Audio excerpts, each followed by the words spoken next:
मैं फ़कीरनी थी, रात को मुँह छुपाकर सड़क किनारे भीख माँगती थी। आज रात एक अमीर आदमी की मैं मिन्नत करने लगी कि मुझे खाने को कुछ दे दो। वो कहने लगा कि मेरे साथ मेरे घर चलो। मैं मान ली क्योंकि मैं 2 दिन से भूखी थी, तो मैं इसके साथ चल पड़ी। इस अमीर मर्द की बीवी मर चुकी थी और इसका एक बच्चा भी था। पहले इसने मुझे खाना दिया और फिर रात को इसने मुझे मेरे पास रहने का कोई ठिकाना ना था। रात के वक़्त एक अमीर शख़्स की मिन्नत करने लगी, मैं भूख से मरने वाली थी, कुछ खाने को दे दो। वो मुझे अपने घर ले गया और मेरी बीवी मर गई। अगर तुम मेरे बच्चे की परवरिश करो तो मैं तुम्हारी ज़िंदगी भी जन्नत बना दूँगा। रात को बच्चे सुलाते हुए मुझे भी नींद आ जाती थी और सुबह उठती तो बच्चा गायब होता। मैं बच्चे को पूछती तो मालिक कहता बच्चा शाम को आ जाएगा। एक रात मेरी आँख खुली तो मेरी जान निकल गई। मालिक मकान ने आज मुझे मकान खाली करने को कह दिया। मैं पिछले 2 माह से मकान का किराया नहीं दे सकी थी। किराया कहाँ से देती जबकि मेरे पास तो खुद खाने को पैसे नहीं थे और मैं भी 6 हफ्ते से तकरीबन भूखी थी। बस रोटी के कुछ बचे हुए टुकड़े थे जो मैं डुबो कर खाकर गुज़ारा कर रही थी। लेकिन अब तो वो भी ख़त्म हो चुके थे। घर का सारा एक-एक करके बेच चुकी थी। अब तो घर में सिवाय कपड़ों के कुछ भी ना था। इसलिए मैं खामोशी से मकान खाली करके निकल आई। सारा दिन इधर-उधर घूमती रही लेकिन रात को ना मेरे पास कोई रहने का ठिकाना था और ना ही खाने को कोई था। मेरा भूख से इतना बुरा हाल था कि मुझे एक कदम उठाना भी मुश्किल हो रहा था। मैं अपनी पिछली ज़िंदगी को याद करके रो रही थी। अचानक मेरी नज़र एक शख़्स पर पड़ी, वो काफ़ी अमीर लग रहा था। वो बेकरी से वो सामान लेकर निकला, मैंने जाकर इसके पाँव पकड़ लिया और इससे कहा कि साहब मुझे कुछ खाने को दे दो क्योंकि मैं भूख से मरने वाली हूँ। इसने मुझे कहा कि तुम्हारा घर कहाँ है? मुझे बताओ मैं तुम्हें छोड़ आता हूँ। लेकिन मैं इसे बताया कि मेरा तो कोई घर भी नहीं है, मैं किराए के घर में रहती थी, मालिक मकान ने मुझे निकाल दिया। बस मुझे कुछ खाने को दे दो वरना मैं मर जाऊँगी। इसने मुझे कहा कि तुम मेरे साथ चलो, मेरे घर चलो। मुझे खाने के अलावा कुछ नज़र नहीं आ रहा था इसलिए मैंने फ़ौरी हामी भर लिया और इसके साथ इसके घर आ गई। इसके घर एक छोटा-सा बच्चा था जो तकरीबन 5 साल का था। इस शख़्स ने मुझे वो सारी चीज़ें दी और कहा जो दिल चाहता है खा लो। मैंने पहले पेट भर के खाना खाया। इस आदमी को भी शायद एहसास हो गया था कि मैं भूखी हूँ, इसलिए इसने भी मुझसे कोई सवाल नहीं किया था। खाना खाने के बाद इसने मुझसे पूछा, "बताओ तुम कौन हो? अपने बारे में कुछ बताओ।" मेरी आँखों के सामने मेरा माज़ी घूमने लगा कि मैं किस मुँह से इस शख़्स को बताऊँ कि मैं कौन हूँ। लेकिन इसने कहा कि अगर तुम घर अपने बारे में बताओगी तो मैं तुम्हारे लिए रहने का बंदोबस्त भी कर सकूँगा। मैंने इसे बताया कि मेरा ताल्लुक एक अमीर कबीर ख़ानदान से है, लेकिन मुझे कॉलेज में ही एक लड़के से प्यार हो गया। वो एक गरीब ख़ानदान से ताल्लुक़ रखता था, इसके माँ-बाप नहीं थे, वो अपनी मेहनत से पल रहा था। मुझे मालूम था कि मेरे वालिदैन कभी भी इस रिश्ते से राज़ी नहीं होंगे, इसलिए हम दोनों ने कोर्ट मैरिज कर ली और अपने ख़ानदान वालों के डर से वो शहर छोड़कर हम लोग यहाँ आ गए। हम लोग बहुत खुश थे, मेरा शौहर मेरा बहुत ख़्याल रखता था, मेरी छोटी-छोटी ख़्वाहिशात पूरी करता था, क्योंकि इसे भी एहसास था कि मैं इसकी खातिर अपना सब कुछ छोड़ कर आई हूँ। अपनी ज़िंदगी का ये फ़ैसला करके मैं कभी भी नहीं पछताई और ना कभी अपनी पुरानी ज़िंदगी को याद किया। लेकिन एक हादसे में मेरे शौहर का इंतकाल हो गया। मेरी तो तालीम भी मुकम्मल नहीं थी और इस तरह के हालात के बारे में कुछ भी सोचा नहीं था और जो तालीम मेरे पास थी इसका कोई सबूत मेरे पास नहीं था। मेरी तमाम डिग्रीज़ के कागज़ात सब कुछ मेरे वालिदैन के घर ही थे। शौहर के मरने के बाद मैंने वालिदैन से राब्ता करने की कोशिश की, लेकिन उन्होंने साफ इनकार कर दिया कि तुम हमारे लिए मर चुकी हो, क्योंकि हमने पहले पूरे ख़ानदान में तुम्हारी मौत की खबर फैला दी है, बल्कि बाकायदा तुम्हारा जनाज़ा तक कर दिया था, इसलिए अब तुम पलट कर हमारी ज़िंदगी में नहीं आ सकती। मेरे शौहर को मरे हुए 3 माह हो चुके थे, पहले तो 1 महीना इर्द-गिर्द के लोग मदद करते रहे। लेकिन कोई किसकी कब तक मदद कर सकता है। मैं घर के मुख्तलिफ़ चीज़ें बेचकर अपना गुज़ारा करती रही हूँ, लेकिन मालिक मकान का किराया ना देने की वजह से आज इसने मुझे घर से निकाल दिया। घर में बेचने को भी कुछ नहीं बचा। अगर आप मदद ना करने तो शायद मैं ऐसे ही सड़कों पर भूख से मर जाती। इस शख़्स ने कहा कि आप मेरे लिए मेरी बहनों की तरह हैं, आप मेरे घर में रहें। मेरे इस बेटे की अच्छी परवरिश करें, मैं आपको खुश कर दूँगा। मेरी बीवी मर चुकी है और मेरे बेटे की परवरिश अब करने वाला कोई नहीं है। मैंने कहा कि अगर मेरा बेटा होता तो वो भी इतना ही होता, लेकिन मेरा बेटा पैदाइश के वक़्त ही मर गया था। इसको अपना बेटा समझकर ही इसकी परवरिश करूँगी। मैं बहुत खुश थी, इस घर में रहती थी, मेरी ज़िम्मेदारी सिर्फ़ बच्चे की परवरिश करनी थी। इसे वक़्त से खाना खिलाना, इसके कपड़ों का ख़्याल रखना और बस बाकी घर के हर काम के लिए नौकरानी मौजूद थी। एक दिन मैं सुबह उठी तो बच्चा बिस्तर पर मौजूद नहीं था। मैं उठकर बाहर आई और फिर पूछा कि साइम कहाँ है? मालिक ने बताया वो कुछ देर तक आ जाएगा। मैंने मालिक से बहुत दफ़ा पूछा साइम कहाँ गया? लेकिन इसने कुछ नहीं बताया। वो मालिक था इसलिए मैं ज़िद भी नहीं कर सकती थी क्योंकि अगर वो मुझे नौकरी से निकाल दे तो मैं कहाँ जाती? और फिर तो ये सिलसिला चल निकला। रोज़ाना रात को मैं साइम को सुलाते हुए सो जाती और सुबह जब उठती तो बिस्तर पर साइम मौजूद ना होता। लेकिन शाम को आ जाता। मैं जब भी इससे पूछती कि वो कहाँ गया तो वो कोई जवाब नहीं देता था। और मालिक ने तो पहले ही मुझे कह दिया था कि तुम्हारा इस मामले में कुछ लेना-देना नहीं है। तुम्हारा काम सिर्फ़ बच्चे की परवरिश और अच्छी तरबियत करना है, बस वही करो। मैंने इसके बाद बच्चे से पूछना भी छोड़ दिया। एक रात को मेरी आँख खुली तो बच्चा मेरे पास ही बिस्तर में मौजूद था। मैं तजस्सुस में जागती रही लेकिन ना जाने किस वक़्त मेरी आँख लग गई और दूसरे दिन हमेशा की तरह बच्चा बिस्तर पर मौजूद ना था। इस दिन जब मेरी आँख खुली तो मैं उठकर बाहर आई। मेरा मालिक बाहर बैठा और इसकी मेरी तरफ पीठ थी। क्योंकि मैं नंगे पाँव बाहर आई थी इसलिए मेरे कदमों की आवाज़ भी नहीं आ रही थी। मालिक फ़ोन में मगन था लेकिन मैं इसका हुलिया देखकर हैरान रह गई और अंदर ही अंदर डर भी गई और वापस कमरे में आ गई। इससे पहले तो मैंने कभी नहीं सोचा था कि मेरा मालिक क्या काम करता है। मुझे अपनी तनख्वाह से गरज थी लेकिन इसके बाद मैंने वहाँ काम करने वाले लोगों से पूछना शुरू कर दिया कि मालिक क्या काम करते हैं? तो मालूम हुआ तो वो एक बिज़नेसमैन है। लेकिन इस रात जो मैंने देखा किसी को नहीं बता सकती थी। ये बात मैंने सबसे छुपाई हुई थी और इसे मालूम हो जाता कि मैं इसके राज़ से वाकिफ़ हो गई हूँ तो ना जाने वो मेरे साथ क्या करता। इसलिए मैं ख़ामोश हो गई। एक दिन किताबों की अलमारी सेट करते हुए एक किताब हाथ से नीचे गिर गई। इसमें से एक तस्वीर निकल कर नीचे गिरी। जब मैंने तस्वीर देखी तो मुझे यूँ लगा कि कमरे की छत मेरे सर पर आ गिरेगी और वो तस्वीर किसी और की नहीं बल्कि मेरे शौहर की थी। और मैं हैरान थी कि मेरे शौहर की तस्वीर इसके पास क्या कर रही है। लेकिन इसका इस रात वाला रूप याद करके मुझे लगा कि अगर इसे मालूम हो गया मैंने ये तस्वीर देखी है या फिर ये मालूम हो गया कि मैं इस शख्स की बीवी हूँ तो वो मुझे नहीं छोड़ेगा। इस वक्त तो डर के मारे मैं सब कुछ सीधा करके कमरे से बाहर निकल आई लेकिन अब मुझे अपनी जान का खतरा लाहक हो गया था। लेकिन सबसे बड़ी फिक्र की बात ये थी कि मुझे जान का खतरा तो था ही लेकिन इसके बावजूद मैं यहाँ से नहीं जा सकती थी। क्योंकि एक तो इस घर के अलावा मेरा कोई ठिकाना नहीं था और मुझे इस बच्चे से प्यार हो गया था। मुझे ऐसा लगता जैसे ये मेरा बच्चा हो। इस वजह से मुझे ख़ास किस्म की अनिश्चित हो गई थी और इसके अलावा मुझे इस तस्वीर का राज़ भी जानना था। इस बंदे के पास मेरे शौहर की तस्वीर क्यों है? इस शख़्स का हुलिया देखकर जो मेरे दिमाग में ख़ौफ़ आया, अगर वो ख़ौफ़ सच हुआ तो मैंने इसको छोड़ना ना था क्योंकि बराह रास्त इस इंसान ने पूछने की मुझसे वह हिम्मत नहीं थी क्यों कुछ भी था। मुझे यहाँ रहते हुए 3 माह हो चुके थे, इस बच्चे ने मुझे अब मम्मा कहना शुरू कर दिया। मैंने इसे बहुत मना किया कि मुझे मम्मा ना कहा करो लेकिन फिर भी वो मुझे मम्मा कहा ही कहता। मालिक को भी इस बात से एतराज़ नहीं था और मैं भी फिर इस बच्चे से अपनी प्यासी ममता को सैराब कर लेती। इसके बाद भी 1-2 दफ़ा ऐसा ही हुआ कि रात को मेरी आँख खुली और चुपके से बाहर निकली लेकिन मेरा मालिक कहीं नज़र ना आया। मुझे लगा कि जो मैंने देखा है या जो कुछ इस रात को देखा वो ख्वाब था लेकिन वो गलत नहीं था। मेरे शौहर की तस्वीर इसके पास होना ये वाक़ई हैरत की बात थी। मुझे मालिक ने एक फ़ोन दे दिया था ताकि बावक़्त ज़रूर इससे राब्ता कर सकूँ। एक दिन इस पर एक नंबर पर फ़ोन आया, मैंने फ़ोन नहीं उठाया क्योंकि मेरा फ़ोन कमरे में पड़ा हुआ था। मैं बाहर थी, जब तक मैं कमरे में आई तो फ़ोन बंद हो गया। लेकिन थोड़ी देर बाद इस नंबर पर एक मैसेज आया जिसमें मुझे मेरे नाम से बुलाया गया कि तुम कैसी हो? मुझे हैरत हुई कि कौन है जो मेरे नाम से मुझे जानता है। मुझे लगा कि मेरे घर के नौकरों में से कोई शरारत कर रहा है। इसलिए मैंने कोई जवाब ना दिया। इसके बाद कोई मैसेज भी ना आया तो मैं बेफ़िक्र हो गई। फिर रोज़ रात को इस नंबर से मैसेज आते, कभी मेरी पुरानी ज़िंदगी के बारे में कोई ना कोई बात होती, कभी मेरे माँ-बाप के बारे में कोई बात होती, तो कभी मेरे शौहर के बारे में। और अक्सर तो ये बातें होती हैं जो किसी बंदे को मालूम नहीं थी, वो तो सिर्फ़ मैं ही जानती थी। मुझे डर लगने लगा था, ना जाने ये कौन है और मेरे पीछे क्यों पड़ा है।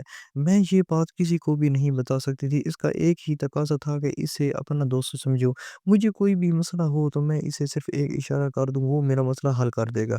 लेकिन मैं डर चुकी थी इसलिए इसका नंबर ब्लॉक कर दिया। लेकिन फिर वो सिलसिला चल निकला। मैं जितने भी नंबर ब्लॉक करती वो हर नए नंबरों से मुझसे राब्ता करता। ऐसी-ऐसी बातें कहता कि मैं परेशान हो जाती। एक दफ़ा मुझे शक हुआ कि ये मेरा मालिक है और अब जिसको मैं अपना वहम समझकर या अपना ख्वाब समझकर भूल चुकी थी, वो मुझे सच लगने लगा था कि मेरा गाना पानी अब यहाँ से उठ गया है। मुझे किसी तरह भी यहाँ से चले जाना चाहिए। मेरी जान को बहुत खतरा हो सकता है, लेकिन यहाँ समझता हूँ इज़्ज़त महफूज़ थी। मुझे मालिक पर शक हुआ तो मैंने मालिक पर नज़र रखना शुरू कर दिया, लेकिन इसकी किसी भी अमल से ये ज़ाहिर नहीं होता था कि मेरे बारे में वो बहुत कुछ जानता हो और वही मुझे तंग कर रहा हो। क्योंकि अक्सर मालिक घर पर होता, मेरे सामने बैठा कुछ काम कर रहा होता, लेकिन नंबर पर मैसेज आ रहे होते थे। इसकी कोई डिमांड भी नहीं थी, इसका सिर्फ़ एक ही कहना था कि मैं इससे बात करूँ, इसको अपना दोस्त समझूँ, इसको अपनी परेशानी बताया करूँ। जब बहुत दिन गुज़रे और इसने इतना कुछ जानने के बावजूद भी मुझे कोई नुकसान नहीं पहुँचाया, किसी किस्म से ब्लैकमेल नहीं किया, तो ऐसा-ऐसा मैं इससे बात करने लगी। अपनी कोई परेशानी तो इससे शेयर नहीं करती थी, लेकिन इससे बात करती थी। इधर-उधर की हँसी-मज़ाक की, लेकिन इसके बारे में पूछती कि मेरे बारे में कैसे जानते हो?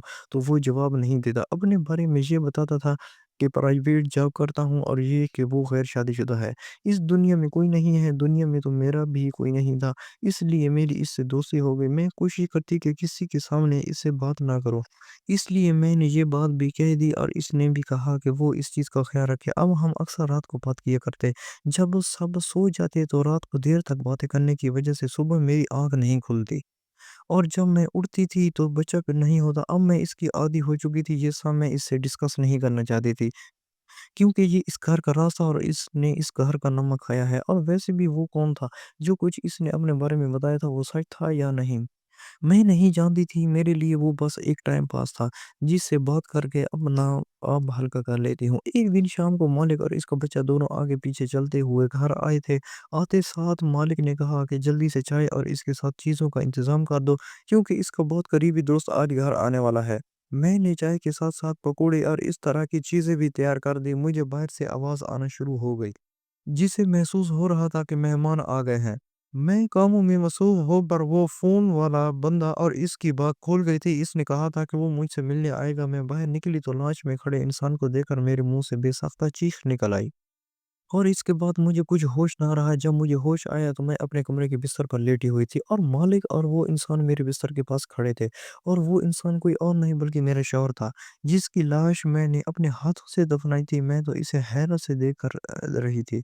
मुझे यकीन नहीं आ रहा था कि वो ज़िंदा सलामत मेरे सामने खड़ा है। जब इसने मेरे चेहरे पर इतनी ज़्यादा हैरत देखी तो इसने कहा कि यकीन कर लो कि मैं ही हूँ, मैं ज़िंदा हूँ। मैं तो इसे छू कर देख रही थी और मुझे यकीन हो गया कि वो सच में ज़िंदा है, तो मैं इसका हाथ पकड़ कर रोने लगी। इन सारे महीनों में बर्दाश्त की गई तकलीफ़ें मुझे एक-एक करके याद आने लगी और मैंने इससे पूछा कि अगर वो ज़िंदा था तो वो कौन था, जिसकी लाश हमारे घर में आई थी? और कहा इससे मालूम था कि इसके सिवा मेरा इस दुनिया में कोई नहीं। तो वो इतने महीने मुझसे ग़ाफ़िल कैसे रहा? इसने कहा क्योंकि इसके पास बहुत से राज़ हैं, मैं खुद को तैयार कर लूँ और एक-एक करके सारे राज़ों से पर्दा उठा दूँगा। और जो मेरे सवाल हैं, इन सारे सवालों के जवाब दे सकता हूँ। सबसे पहले तो इसने कहा कि वो रॉन्ग नंबर वाला जो तुम्हारे बारे में सब जानता था, वो मैं ही हूँ। पहला तुम्हारा इनाम है कि मैं आज तुम्हारे सामने आ गया हूँ। इसकी बात सुनकर जब मैंने गौर किया तो मुझे याद आया कि वो जो बातें वो बंदा करता था, वो मेरे अलावा मेरा शौहर तो जानता था, लेकिन ये मेरे वहम-ओ-गुमान में नहीं था कि मेरा शौहर भी ज़िंदा हो सकता है। मैंने इसे कहा कि अगर वो ज़िंदा था, तो वो कहाँ था? मुझे पहले अपने बारे में सब कुछ बताया। इसने बताया कि हम लोग शादी करके तो यहाँ आ गए, लेकिन कुछ अरसे बाद तुम्हारे वालिदैन ने हमारे बारे में तफ़सीलात ली थी। उन्होंने ख़ानदान में तो ये ज़ाहिर कर दिया कि तुम एक हादसे में मर गई हो और एक लड़की की कुचली हुई लाश उन्होंने बाकायदा दफ़ना दी, बल्कि हर साल तुम्हारी बरसी भी करते थे। लेकिन वो मेरे दुश्मन हो गए जो इनकी लड़की को भगा कर लेके आ गया था। लेकिन इसी दौरान मालूम हुआ कि तुम माँ बनने वाली हो, इसलिए वो खामोश होकर बैठ गए और फिर हमारे यहाँ बेटा पैदा हुआ तो बेटा उन्होंने उठा लिया और इसकी जगह एक मुर्दा बच्चा रख दिया जिसे हम अपना बेटा समझ के दफना आए थे। ये बात मुझे भी मालूम नहीं हो सकी थी कि मेरा बच्चा ज़िंदा है, ये भी बहुत देर बाद पता चला। अब उन्होंने मेरे खिलाफ साजिश शुरू कर दी, मुझे बार-बार नौकरी से निकलवाना शुरू कर दिया। मैंने इन सालों में इतनी सारी नौकरियाँ बदली तो इसकी यही वजह थी, यहाँ जहाँ भी नौकरी करता वहाँ से निकलवा देते। लेकिन मेरी किस्मत मेरा साथ जी रही थी। कहीं न कहीं तो नौकरी मिल ही जाती और फिर एक दिन उन्होंने मुझ पर हमला कर दिया, लेकिन ना जाने किसकी दुआ ने मुझे बचा लिया और एक राहगीर इस फायरिंग का निशाना बन गया। मुझे मालूम हुआ कि वो हमला मुझ पर हुआ है, मुझे तो यही लगा कि इस बंदे पर फायरिंग हुई है। लेकिन इसके बाद तुम्हारे पास को मुझे धमकी भरा फ़ोन आया और इसने कहा कि अगर तुम बच गए हो तो आइंदा नहीं बचोगे। तो मुझे मालूम हुआ कि वो लोग तो मेरी जान के दुश्मन हैं। नौकरियों से निकलवाना ये तो मुझे मालूम था, मेरा ससुर ही कर रहा है, लेकिन मेरी जान के दुश्मन हो सकते हैं ये मुझे मालूम नहीं था। میں نے اپنے ایک دوست کی مدد حاصل کی جو کہ میرے ساتھ کالج میں پڑھتا تھا اور اب CSS کر کے وہ اسسٹنٹ کمشنر بن گیا تھا۔ میں نے اس سے مدد کی درخواست کی تو اس نے اپنی دوستی کی خاطر میری مدد کا وعدہ کر لیا اور اس نے معلومات حاصل کر لی تو معلوم ہوا کہ پیشہ ورانہ قاتل کی خدمات حاصل کی گئی تھی تاکہ مجھے ختم کیا جا سکے۔ مجھے معلوم تھا کہ کبھی نہ کبھی تو میں کہیں نہ کہیں کس طرف سے آنے والی آندھی گولی کا شکار ہو جاؤں گی، لیکن ان لوگوں نے کوئی چال چلی اور مجھے اغوا کر لیا اور کسی حادثے میں کچھ ہوئی لاش تمہارے پاس بھیج دی اور کہا تمہارا شوہر مر گیا ہے۔ اس کے بعد تم بہتر جانتی ہو کہ تمہارے کیا حالات تھے۔ سب کچھ تمہارے باپ نے ہی کیا تھا تاکہ تمہیں احساس دلا سکے۔ تم نے جو قدم اٹھایا وہ بہت غلط تھا، لیکن میری قسمت اچھی تھی کہ وہاں سے جلدی نکل آیا۔ اس کام کے لیے بھی میں نے اپنے دوست کی مدد حاصل کی اور اس نے تب تک معلومات حاصل کر لی اور اس سے معلوم ہو گیا کہ میرا بیٹا زندہ ہے اور اسے ان لوگوں نے اپنے ایک ملازم کے پاس گاؤں میں رکھا ہوا ہے۔ اس نے راتوں رات چھاپا مروا کر وہاں سے ہمارا بیٹا منگوا لیا اور اپنے ایک بہت ہی ہونہار افیسر کے گھر میں رکھوا دیا کیونکہ اس کی شادی نہیں ہوئی تھی، اس لیے اس پر کبھی کوئی شک نہیں کر سکتا تھا۔ تم بھی جانتی ہو کہ تمہارے باپ کے ہاتھ کتنے لمبے ہیں۔ انہیں معلوم ہو گیا کہ کون سا کمشنر کے پیچھے لگا ہوا ہے اور اسی نے اس قید خانے سے نکلنے میں میری مدد کی تھی، اور جو بچہ تمہارے سامنے گھوم رہا ہے یہ کوئی اور نہیں بلکہ ہمارا بیٹا ہے، اور یہ جس انسان نے تمہیں گھر میں رکھا ہوا تھا وہ بہت ہی وفادار افیسر ہے۔ بظاہر ایک بزنس مین ہے لیکن حقیقتاً انڈر گراؤنڈ خفیہ کا افیسر ہے، اور اب میں روپوش ہو کر تمہارے بارے میں اور بچے کے بارے میں معلومات حاصل کر رہا تھا کہ شاید تم لوگوں کی نگرانی ہو رہی ہو۔ جب اتنے دن تم لوگوں کو دیکھنے کے بعد مجھے یقین ہو گیا کہ نگرانی نہیں ہو رہی تو آج میں سامنے آ گیا۔ یہ میری طرف کی کہانی ہے۔ میں نے پوچھا کہ وہ باقی باتیں تو ٹھیک ہے، مجھے یہ بتا کہ اگر یہ ایک افیسر ہے تو اس کو ایک رات کو میں نے دیکھا کہ اس کے کپڑے خون سے بھرے ہوئے تھے، ایسے جیسے یہ کوئی پیشہ ورانہ قاتل ہے۔ اس نے کہا کہ مجھے معلوم ہے آپ نے مجھے اس حالت میں دیکھ لیا تھا، لیکن وہ بھی سچ تھا، لیکن جن کو میں مار کے آیا تھا وہ مجرم لوگ تھے جن کے پاس میں پیشہ ورانہ قاتل بن کر گیا تھا تاکہ کسی کو معلوم نہ ہو میں اس ادارے میں شامل ہوں۔ لیکن گھر آنے کے بعد میں بیٹھ کر رپورٹ پر ہی کام کر رہا تھا کہ آپ نے مجھے اس حالت میں دیکھ لیا۔ میں نے اس کے بعد اپنا رویہ نارمل رکھا کیونکہ میں آپ کو یہ احساس دلانا چاہتا تھا کہ آپ نے جو دیکھا آپ کا وہم ہے، لیکن اس کے بعد میں بہت محتاط ہو گیا۔ اب مجھے سارے سوالوں کے جواب مل گئے تھے، لیکن ایک سوال ابھی بھی باقی تھا، وہ یہ تھا کہ صبح کے وقت بچہ اتنی جلدی کہاں چلا جاتا ہے۔ اس نے کہا یہ بچہ اسپیشل ہے، اس لیے ہم نے اس بچے کو ایک اسکول میں داخل کروایا جہاں دین کی تعلیم کے ساتھ ساتھ بچپن سے ہر قسم کی ٹریننگ دی جاتی ہے، اور جس اسکول یہ جاتا ہے اس کے بارے میں کھلے عام بات نہیں کی جا سکتی۔ ہم نے اس کا داخلہ کروایا کیونکہ یہ بچہ 150 IQ لیول کا ہے جو ہزاروں میں دو ہوتے ہیں، اس لیے اس کو وہاں داخلہ مل گیا۔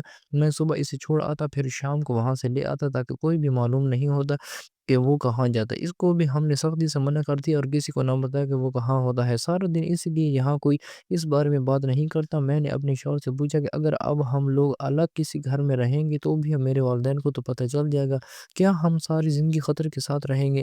کیونکہ اگر انہیں پتہ چلا تو یقیناً آپ پر حملہ کرنے کی کوشش کریں گے۔ اس نے کہا کہ اتنا عرصہ روح پوش رہنے کی یہی وجہ تھی، میں نے خفیہ ادارے جوائن کر لی ہے اور اب میرے پاس ایک نئی شناخت ہے کیونکہ اس نام سے تو میں مر چکا ہوں۔ مجھے کل سرجری کے لیے جانا ہے، اس کے بعد میں آرام سے تمہارے ساتھ باقاعدہ شادی کروں گا اور خطرہ ہمیشہ کے لیے ختم ہو جائے گا۔ ناظرین کمنٹ سیکشن میں ضرور بتائے گا کہ اس لڑکی کے باپ نے اس کے شوہر کے ساتھ ٹھیک کیا یا نہیں۔ ناظرین یہ تھی آج کی ہماری کہانی پسند آئے تو ویڈیو کو لائک اور شیئر ضرور کیجیے گا، ہمارے چینل کو ضرور سبسکرائب کر دیں۔ اللہ حافظ۔